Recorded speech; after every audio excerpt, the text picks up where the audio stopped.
Assalamualaikum warahmatullahi wabarakatuh. Bismillahirrahmanirrahim. Alhamdulillahi rabbil alamin. Wa afdalus salati wa atammu taslimi ala sayyidina Muhammadin wa ala alihi wa sahbihi ajma'in. Rabbi shrah li sadri wa yassir li amri wahlul 'uqdatam min lisani yafqahu qawli. Subhanaka la ilma lana illa ma 'allamtana innaka antal alimul hakim. Allahumma akhrijna min zulumatil wahmi wa akrimna binuril fahmi waftah alaina bima'rifatil ilmi wa sahhil akhlaqana bil hilm. Waj'alna mimman yastami'una al-qawla fayattabi'una ahsanah. Allahumma ati nufusana taqwaha wa zakkiha anta khairu man zakkaha anta waliyuha wa maulaha. Allahumma arinal haqqa haqqan warzuqna ittiba'ah wa arinal batila batilan warzuqna ijtinabah. Allahumma anfa'na bima 'allamtana wa 'allimna ma yanfa'una wa zidna ilman wa huda. Amma ba'd.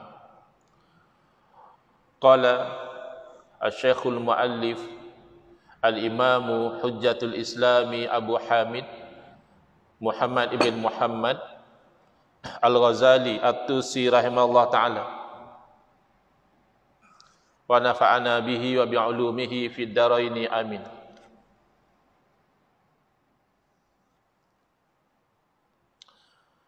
Thumma jumlatul amri annaka idza nazarta fi dalaili sun'illahi ta'ala wa anta nazara alimta anna laha ilahan qadiran aliman hayyan muridan sami'an basiran mutakalliman munazzahan an huduthil kalami wal ilmi wal iradati muqaddasan an kulli naqsin wa afatin la yusafu bisifatil muhdatsin wa la yajuzu alaihi ma yajuzu alal mahdudin wa la yushbihu syai'an min khalqihi wa la yushbihu syai'un wa la tatadammanuhu al-amakin wal jihatu wa la tahulluhu al-hawadithu wal afatu. Alhamdulillah, muslimin muslimat, hadirin hadirat yang saya hormati, moga-moga kita semua dirahmati dan diberkati oleh Allah Subhanahu wa taala, dan moga-moga kita semua dikurniakan oleh Allah Subhanahu wa taala kefahaman yang baik dalam urusan agama sesuai dengan sabda junjungan Nabi kita Nabi Muhammad sallallahu alaihi wasallam, man yuridillahu bihi khairan yufaqihu fid din. Barang siapa yang Allah nakkan dengan dia kebaikan, nescaya Allah beri dia faham dalam urusan agama. Dan moga-moga kita semua dikurniakan oleh Allah Subhanahu wa taala akhlak yang mulia sesuai dengan sabda Nabi sallallahu alaihi wasallam, innama bu'istu liutammima makarimal akhlak.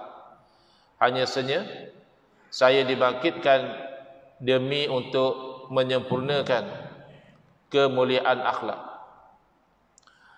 Alhamdulillah, malam ini insyaAllah kita akan menyambung pengajian kuliah maghrib bulanan hari Ahad yang pertama anjuran Masjid Bukit Indah Ampang menggunakan kitab Minhajul Abidin, Jalan Para Abid, yang mana Al-Imam Al-Ghazali rahimahullah ta'ala menghampiri hujung daripada keterangan tentang Aqabah yang pertama, dakian yang pertama dari 7 dakian yang perlu direntasi dengan jaya untuk seseorang yang ingin menjadi abid, ingin menjadi ahli ibadah.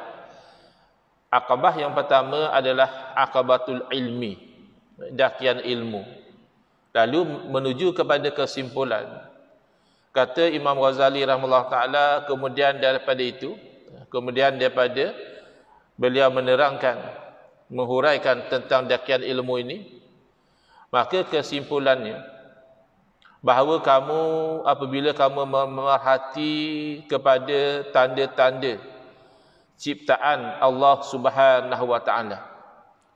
Jadi apa yang ada di depan kita ini, alam yang terbentang di hadapan mata kita ini, semuanya apabila difikirkan dengan fikiran yang baik, itu menunjukkan kepada kewujudan, keesaan, kekuasaan, kesempurnaan Allah Subhanahu wa taala yang menciptakan alam ini. Jadi apabila kamu memerhatikan kepada tanda-tanda, petunjuk-petunjuk yang ada pada ciptaan Allah Subhanahu wa taala, dan kamu mendalamkan kajian kamu, maka nescaya kamu tahu bahawa bagi apa yang diciptakan ini ada Tuhan yang maha berkuasa, ada Tuhan yang maha mengetahui, yang hidup dan berkehendak, yang maha mendengar lagi maha melihat, dan juga maha berkata-kata, dan maha suci daripada berlaku baru pada sifatnya. Ini tak boleh. Di zaman kita ini sudah tersebar sikap di kalangan orang-orang yang jahil. Mungkin dia merasakan berilmu, sikap mengkiaskan Allah Subhanahu wa taala kepada makhluk. Jadi dia nak kata, kalau makhluk macam ni, tentulah Allah macam ni. Itu namanya qiyas. Qasa yaqisu satu makna ukur. Dan qiyas ini dari segi teknikalnya adalah salah satu sumber hukum syarak. Daripada 4 sumber hukum yang boleh kita katakan disepakati, Al-Quran, As-Sunnah, Al-Ijma', kesepakatan para ulama, dan Al-Qiyas, analogi. Jadi qiyas ini dirujuk oleh para fuqaha untuk mengenal pasti hukum dalam perkara-perkara yang tidak ada dalil yang jelas daripada Quran dan hadis. Lalu para ulama mengkaji, lalu mereka mengenal pasti hukum setelah mereka mengenal pasti apa yang dikatakan illatul hukmi, illah kepada hukum. Apa maksud illah? Illah dalam ilmu usul fiqh atau ilmu qiyas adalah asas kepada hukum. Maknanya kerana ada asas itulah maka ada hukum. Maka timbullah kaedah al-hukmu yaduru ma'a illatihi wujudan wa adama. Hukum itu dia berpusing-pusing, maknanya dia berubah mengikut kepada illah dia. Ada atau tidak ada. Maknanya ada illah, ada hukum. Tidak ada illah, maka tidak ada hukum. Ya. Contoh, hukum memakan bawang mentah adalah makruh. Ya, tak sampai haram. Makruh. Apa asas makruh tadi? Nah, makruh ni satu perbuatan yang kita disuruh meninggalkannya, jangan buat. Tetapi suruhan itu tak putus, maknanya masih ada ruang. Nah, kalau disuruh kita meninggalkan dengan pasti, tidak ada pilihan, itu namanya haram. Makruh kita disuruh tinggal juga, tapi tidaklah sampai kalau kita buat berdosa, tidak. Apa asas makruh tadi? Kerana bawang putih katakan yang mentah itu dia mempunyai bau yang busuk. Bila kita makan, maka bau busuk itu lekat di mulut kita, dan bahkan mungkin akan keluar lagi bila kita sendawa, ya, dah masuk dalam perut, keluar bau busuk tadi. Jadi bau busuk ini kita nak elakkan, maka seeloknya jangan makan. Kalau diproses bawang tadi dengan satu proses, tak kisahlah dengan cara dimasakkah, dikeringkankah, atau dijeruk, atau macam mana, tiba-tiba hilang bau dia. Rasa masih rasa bawang, tapi bau busuk dah tak ada. Adakah masih makruh lagi? Jawabnya tidak. Kerana asas hukum itu dah hilang.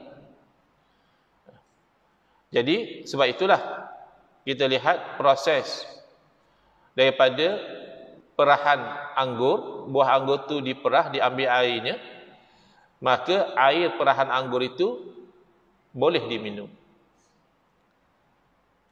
Tetapi apabila air perahan itu diperam sehingga ia berubah menjadi khamar, menjadi arak, pada ketika itu sudah tidak harus lagi, ia menjadi haram. Apakah asas haram minum arak? Kerana dia ada satu sifat dipanggil al-iskar, memabukkan. Maka minum khamar haram. Tetapi kalau diproses sehingga menjadi cuka, cuka anggur, adakah cuka itu kalau kita konsum, kita makan, ianya memabukkan? Tidak. Maka sudah berubah hukumnya menjadi harus semula. Boleh kita nak makan cuka anggur, walaupun satu masa dahulu dia pernah bersifat arak, memabukkan. Ketika dia bersifat arak, memabukkan tu haram. Ketika dia berubah menjadi cuka, berubah hukum dia. Jadi ada minuman yang tidak diketahui hukumnya, tidak ada dalil yang jelas. Kita ambil contoh yang mudah, air ketum. Ya. Ada ke Quran hadis kita hukum minum air ketum? Cerita air ketum pun tak ada. Jangankan nak cerita hukum dia, cerita tentang air ketum pun tak ada. Tiba-tiba kita dapati di tempat kita ada orang memproses air ketum. Dia peram, entah macam mana, dia campur dengan ubat batuk ke, dia campur dengan apa ke. Akhirnya kalau orang minum air ketum tu mabuk juga. Maka dikatakan minum air ketum yang sedemikian menyebabkan orang itu jadi mabuk, hukumnya haram. Persoalan, mana dalil? Kalau kita kata Quran hadis, tidak ada. Jawabnya kias. Dikiaskan air ketum tu kepada khamar. Kenapa dikiaskan? Kerana sama. Tak sama. Ini khamar buat daripada anggur, rasanya lain. Ini air ketum buat daripada daun, rasanya lain. Ya. Tapi sama pada kesannya, iaitu memabukkan. Itu yang relevan.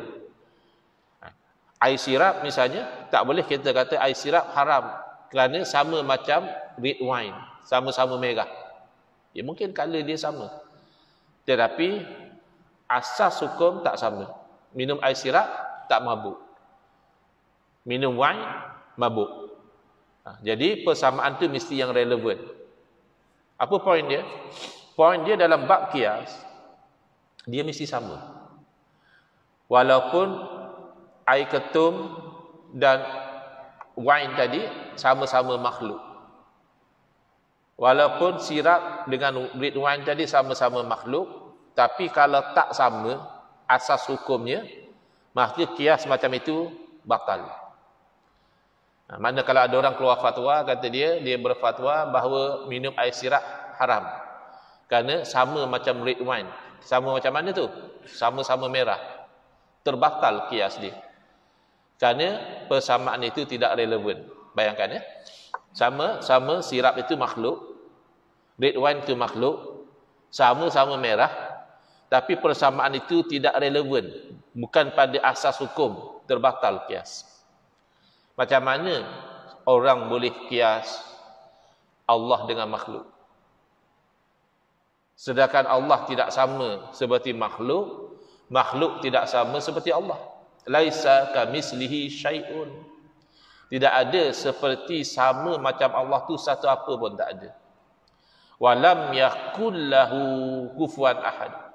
Dan tidak ada baginya, yakni bagi Allah tu yang sama satu apa pun tak ada. Tiba-tiba kamu kias. Kamu kata, oh oleh kerana malaikat boleh naik turun ya daripada atas ke bawah, takkanlah Tuhan yang maha berkuasa yang mencerita malaikat tak boleh naik turun. Ini masalah. Dia nak kias Allah Ta'ala dengan makhluk. Cerita malaikat naik turun, satu cerita yang harus berlaku. Kerana namanya naik turun tu daripada satu tempat ke satu tempat yang lain. Sedangkan Allah Ta'ala Khaliq, pencipta kepada tempat. Maka Allah Ta'ala tidak terikat dengan tempat. Maka tidak berlaku yang namanya bergerak dan diam. Kerana bergerak dan diam ini adalah yang ada kaitan dengan tempat. Kalau dia setempat tu diam. Kalau dia bergerak pada satu tempat ke tempat yang lain, maknanya dia bergerak. Allah Ta'ala tidak terikat dengan dimensi tempat. Habis kiranya Allah Ta'ala tak berkuasa lah untuk bergerak. Ayat dia. Dia nak supaya kita kata, macam mana pula Allah tak berkuasa? Kan kita orang Islam cuma tahu Allah Maha berkuasa. Tiba-tiba kamu kata Allah tak berkuasa. Bukan. Sebab itu orang suruh belajar sifat 20. Bukan kata semua orang mesti mendalam, tapi dalam satu negeri kena ada yang mendalam. Fardu kifayah. Kerana kalau datang syubhat, orang yang mengaji mendalam dia boleh jawab.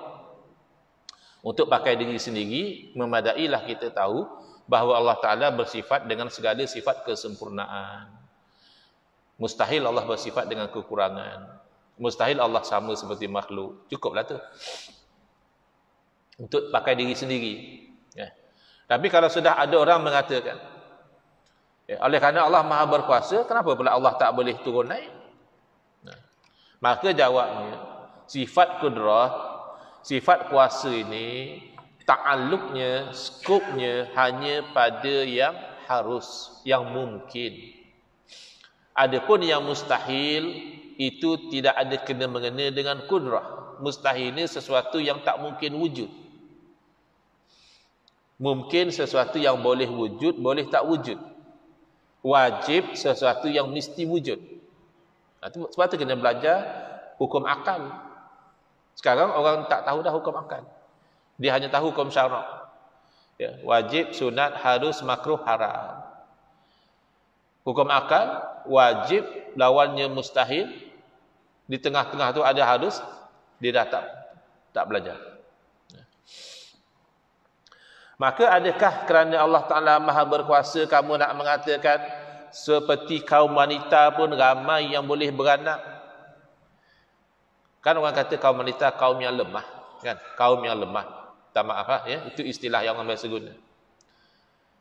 Maka kalau kaum yang lemah pun ramai antara mereka boleh beranak, adakah Allah Ta'ala tak berkuasa beranak? Itu macam mana? Sebab itu kita kata tidak boleh kias Allah dengan makhluk. Dia akan jadi macam tu lah. Orang perempuan boleh beranak. Ada jiran saya tu sampai 10, 11 orang dia beranak. Takkan Allah Maha Pencipta tak boleh beranak? Anak Allah tu mustahil. Kerana anak Allah tu bererti Tuhan selain daripada Allah. Tuhan selain daripada Allah tu mustahil. Simple saja.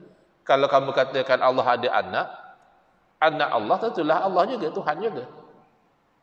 Anak kucing kan kucing. Anak kambing kan kambing. Anak Tuhan berarti Tuhan. Kalau begitu Tuhan lebih pada satu, itu mustahil. Habis kalau Tuhan beranak, anak Tuhan tu Tuhan. Anak Tuhan seperti Tuhan juga beranak. Nanti ada cucu Tuhan, cicit Tuhan. Akhirnya sekampung Tuhan. Satu negeri Tuhan. Dan kalau satu negeri Tuhan, kena buat pilihan raya lah, pilih pemimpin pula. Siapa raja Tuhan? Perdana Menteri Tuhan siapa? Itu macam mana? Itu dah jadi cerita dewa-dewi. Maka akal yang sihat tidak boleh terima Tuhan tu banyak. Tuhan mesti esa. Kerana Tuhan Maha berkuasa, Maha berkehendak, Maha segala-galanya. Maka walaupun orang perempuan itu Allah jadikan boleh melahirkan anak, bukan berarti Allah yang Maha Pencipta, maka Allah juga melahirkan anak. Sebab itu mustahil. Maka beradanya Allah pada makhluk itu mustahil. Cerita bergerak ni adalah daripada satu tempat ke satu tempat. Itu makhluk. Atas ke bawah itu makhluk. Maka tidak berlaku pada Allah Ta'ala yang mustahil. Ini yang Imam Ghazali bagi tahu ni. Munazzahan an hudusil kalam. Maha suci Allah daripada baru berkata-kata. Sebab al-kalam tu sifat Allah. Itu yang jadi satu perbincangan satu masa dahulu, Al-Quran itu adakah qadim ataupun makhluk. Qadim maknanya tidak ada permulaan wujudnya. Jadi kena faham. Sifat Allah Ta'ala tu mustahil baharu. Kerana sifat tu berdiri pada zat. Zat Allah bukan baru. Bukan baru maksudnya apa? Bukan ada permulaan. Yang ada permulaan tu kalaupun umurnya dah 1000-2000 tahun, namanya baharu. Ya, dalam ilmu tauhid, baharu tu lawan pada qadim. Lain daripada Allah, semuanya baharu.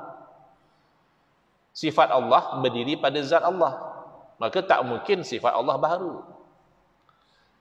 Yang berdiri pada qadim tu qadim. Ya, zat Allah tidak ada permulaan, maka sifat Allah termasuklah kalam, tidak ada permulaan. Satu masa dahulu berlaku pertikaian. Golongan Mu'tazilah mengatakan kalam Allah tu baharu. Habis tu yang kita baca Quran tu qadim jugalah, kalam Allah. Ya. Ni kita lihat. Lepas tu kita baca ayat Quran. Bismillahirrahmanirrahim. Qul huwallahu ahad. Allahus samad. Lam yalid wa lam yulad wa lam yakul lahu kufuwan ahad. Tuh, bacaan tadi qadim juga kan? Tidak. Kita ni makhluk. Yang keluar pada kita tu makhluk.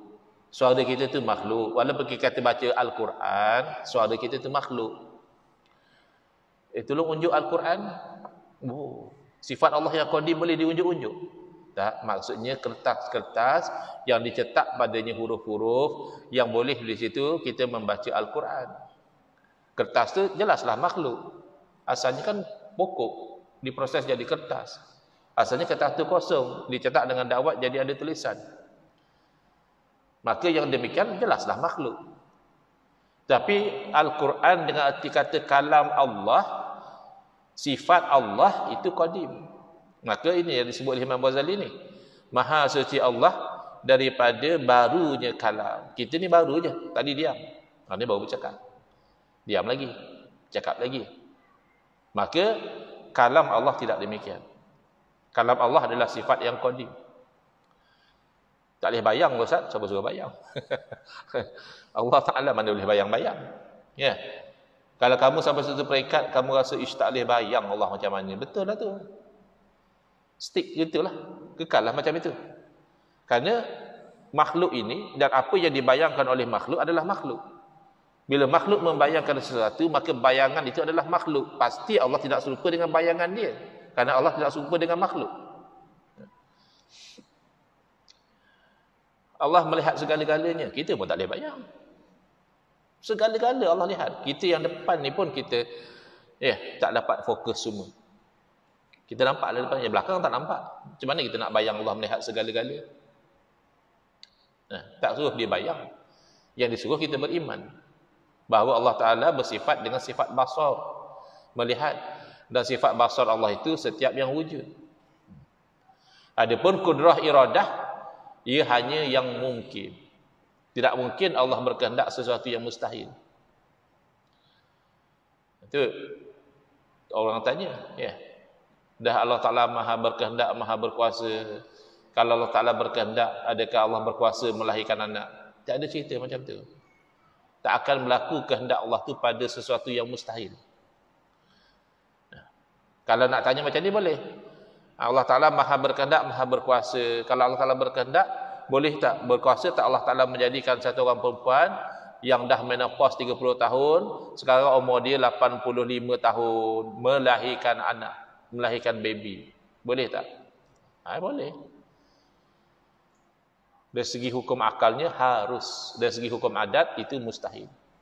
Maknanya dari segi kebiasaan. Dah 45 macam mana nak beranak lagi. Menopause tu dah 30 tahun. Tapi dari segi hukum akal, boleh saja. Allah boleh jadikan Nabi Isa AS tanpa bapa. Apa masalah Allah jadikan yang ibu bapaknya dah tua? Lahir manusia? Boleh. Bahkan Allah jadikan Nabi Adam AS tanpa ibu dan tanpa bapa. Maka apa masalah Allah jadikan seseorang lahir daripada ibu bapa yang telah lanjut usia? Tapi dari segi kebiasaan, jaranglah. Kalau berlaku tu satu benda yang luar biasa.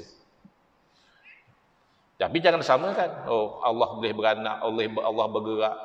Ya, Allah makhluk boleh makan. Takkan Allah tak makan? Macam mana?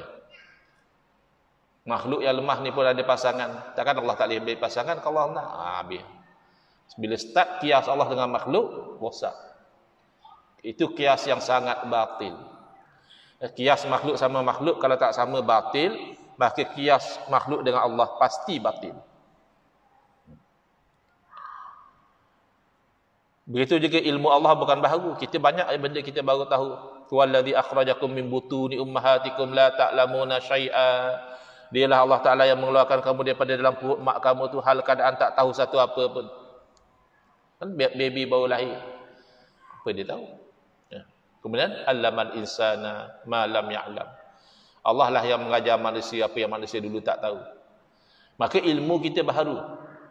Adakah ilmu Allah juga begitu? Dulu Allah tak tahu, baru Allah tahu. Tidak. Itu akidah yang kufur.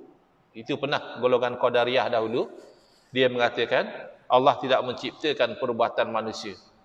Allah hanya cipta manusia saja. Lepas tu manusia buat apa? Itu automated. Bukan Allah cipta. Maka oleh kerana bukan Allah cipta, Allah pun tak tahu manusia nak buat apa. Besok ni manusia tu buat, oh baru Allah tahu. Itu akidah yang kufur. Bid'ah lagi kufur. Tidak, ya. Wal iradah, bukan Allah baru kehendak. Kehendak Allah tu dari azali lagi. Muqaddasan an kulli naqsin wa afatin. Maha suci Allah daripada setiap kekurangan dan juga penyakit. Itu hati-hati, ada orang tak perasan. Dia menyamakan kefahaman dia itu macam Quran hadis. Kata dia, saya pegang Allah Ta'ala bertempat atas arash. Kita bagi tahu Allah tidak bertempat. Ustaz ni pandai-pandai. Saya ikut Quran. Saya tak nak ikut ustaz, saya ikut Quran. Quran yang mana kata Allah bertempat? Ar-Rahmanu 'alal 'arsy istawa. Tahannya Rahman istiwa atas arash. Istiwa atas arash kita wajib beriman. Memaknakan istiwa atas arash tu Allah bertempat, itu batil bercanggah dengan ayat muhkamat. Orang yang rasikhuna fil ilmi, dia beriman dengan kesemuanya, muhkamat dan mutasyabihat. Kalau kamu faham mutasyabihat dengan cara yang membatalkan muhkamat, berarti kamu termasuk wa ammal ladzina fi qulubihim zayghun. Adapun orang yang dalam hati-hati mereka tu ada bengkok, fayattabi'una ma tasyabaha minhu. Maka orang itu akan ikut yang sama-sama tu. Yang jelas kan sepakat Allah tak sama seperti makhluk. Ya, kenapa kamu nak mengambil makna Allah tu bertempat? Kalau kamu pegang begitu, maka macam mana kamu memahami wa huwa ma'akum aina ma kuntum, dan dia Allah Taala bersama dengan kamu di mana kamu berada? Itu maksudnya bersama dengan ilmu. Ilmu Allah tu berserta dengan kita di mana kita berada pun Allah tahu. Itulah namanya takwil. Kalau ikut zahir, bersama adalah bersama dengan zat. Kalau begitu lagi batil. Ya, Allah berada di mana-mana, termasuk di tempat-tempat yang kotor, ditandas di mana. Maka tak boleh memahami ayat Quran dengan makna yang bercanggah dengan ayat muhkamat. Sebab muhkamat itu hunna umul kitab.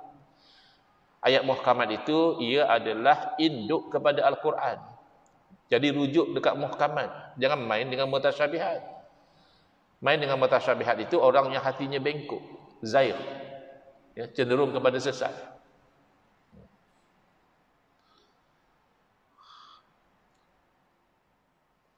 Kalau ikut macam itu, oh saya pegang Quran hadis. Habis dalam hadis Allah Ta'ala berfirman, hadis kursi, maritu falam tazurni.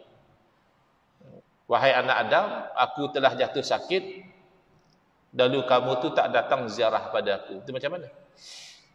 Oh, Allah pun juga sakit, tapi sakit yang layak dengan Allah lah. Adakah sakit yang layak dengan Allah? Maka dalam hadis tersebut Allah sendiri takwil. Allah takwil maritu yang zahirnya bermakna aku sakit dengan makna yang sebenar marida abdi fulan, hamba aku si fulan yang jatuh sakit. Ya. Habis kenapa Allah nisbahkan dia Allah sakit? Nak menunjukkan besarnya urusan tu. Kita sekarang pun dapat surat, ya, urusan yang di-Pertuan Agong, ya. Yang Pertuan Agong kan hantar surat tu? Tak ada lah. Pejabat yang hantar. Ya. Yang Pertuan Agong pun tak tahu surat tu sampai kat kita, ya. Kenal pun tidak kita. Tak tahu dapat urusan Seri Paduka, ya. Padahal yang surat tu JKR lah, apalah, ya. JPN lah. Tapi nak menunjukkan urusan tu besar, ya. Urusan rasmi.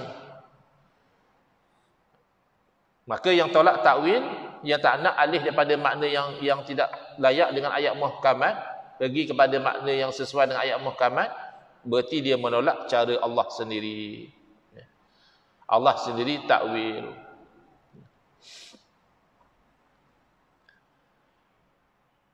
Jadi Allah Maha Suci daripada sebarang kekurangan.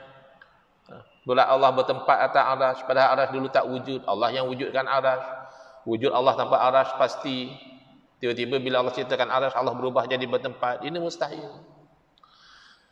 Dan daripada sebarang penyakit, tidak disifatkan Allah Ta'ala dengan sifat baharu, sifat makhluk. Jadi bergerak, beranak, sakit, itu sifat makhluk. Dan tidak harus bagi Allah Ta'ala apa yang harus pada yang terbatas. Jadi makhluk ni terbatas. Kita ada ruang kita.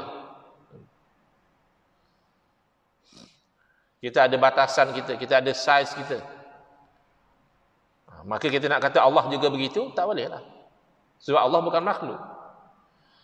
Dan Allah tidak menyerupai satu apa pun daripada makhluknya. Dan tidak menyerupai satu apa pun akan Allah Ta'ala.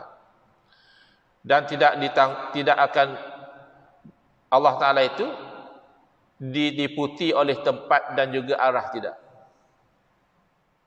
Itu yang tak faham, dia tak faham macam mana ni. Tak di atas, tak di bawah, tak wujudlah kalau macam tu. Itu makhluk bang. Ya. Habis kalau tak boleh, kalau kita boleh lihat Allah, berarti Allah mesti bertempat. Itu makhluk. Makhluk, kalau kita tak boleh lihat pun bertempat. Jin apa semua tu bertempat. Ada tempat dia. Ya. Entah di hutan kah, entah di laut kah, entah di bukit kah. Ada tempat dia. Walaupun kita tak boleh nampak. Jadi bukan talazum. Kalau boleh nampak berarti bertempat. Kalau bertempat mesti boleh nampak. Tidak. Kita Ahlussunnah wal Jamaah mengimani bahawa Allah boleh dilihat. Bila? Di hari akhirat. Oleh siapa? Oleh penghuni syurga. Oh, kalau begitu Allah dalam syurga lah. Syurga itu kan makhluk Allah. Kenapa pula Allah berada dalam makhluk dia? Habis orang ahli syurga boleh lihat Allah, berarti Allah dalam syurga. Ahli syurga dalam syurga, bukan Allah dalam syurga. Kita sama makhluk pun kita faham. Tadi siang hari tadi, cuaca cerah, kita dongak ke langit, orang di Ampang nampak matahari. Ya. Matahari itu di Ampang ke? Kan tidak. Kita yang lihat matahari duduk di Ampang, bukan matahari duduk di Ampang. Itu baru sama makhluk. Masih matahari itu bertempat.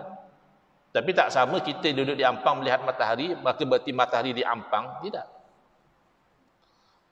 Jadi hati-hati. Makin kacau sekarang ni. Dia nak kiyah Allah Ta'ala dengan makhluk. Semut boleh bergerak, maka Allah boleh bergerak. Perempuan boleh beranak, pun tak kata Allah boleh beranak pula. Dan tidak berlaku padanya perkara-perkara baharu dan juga sebarang kecacatan. Jadi Imam Ghazali nak menyimpulkan, pertama, ilmu akidah. Nak jadi ahli ibadah, pastikan akidah sahihah. Imam Ghazali rahimahullah ta'ala dalam kitab Ayyuhal Walad mengatakan, wajib ke atas orang salik, orang yang berjalan menuju ridha Allah, 4 perkara. Al-amrul awal, i'tiqadun sahihun la yakunu fihi bid'atun. Hendaklah berakidah dengan akidah yang sebenar, jangan ada pada akidah dia sebarang bentuk bid'ah. Tidak ada bid'ah hasanah dalam akidah. Kerana akidah wajib sama macam Nabi SAW. Akidah tak pernah berubah. Syariat mungkin. Syariat Nabi ni lain. Syariat Nabi yang datang kemudian lain sikit. Ya, syariat Nabi kita lain lagi. Akidah tak mungkin. Berbeza. Maka setiap bid'ah dalam akidah dalalah, boleh jadi kufur. Wa nazarta fi mu'jizati Rasuli sallallahu alaihi wasallam. Lalu kamu memerhatikan pada mukjizat Rasulullah sallam wa alamin nubuwatihi, dan seterusnya, insya-Allah masuk awal isyak sekarang ni. Kita berhentikan dulu setakat itu. Kita sambung dalam kuliah yang akan datang. Hadza wabillahi taufiq wal hidayah. Wassalamualaikum warahmatullahi wabarakatuh. Bismillahirrahmanirrahim. Alhamdulillahirabbil alamin. Wassalatu wassalamu ala asyrafil anbiya'i wal mursalin wa ala alihi wa sahbihi ajma'in. Allahumma syrah sudurana wa ahsin akhlaqana wa azim ujurana wa nawwir qulubana bi nuri hidayatika kama natarda bi nuri syamsika abadan abada. Allahumma anqulna min dhulil ma'siyati ila azzi ta'ati ya arhamar rahimin. Wa sallallahu ala sayidina Muhammadin wa ala alihi wa sahbihi wasallam. Walhamdulillahirabbil alamin. Amin ya rabbal alamin. Wal afu minkum.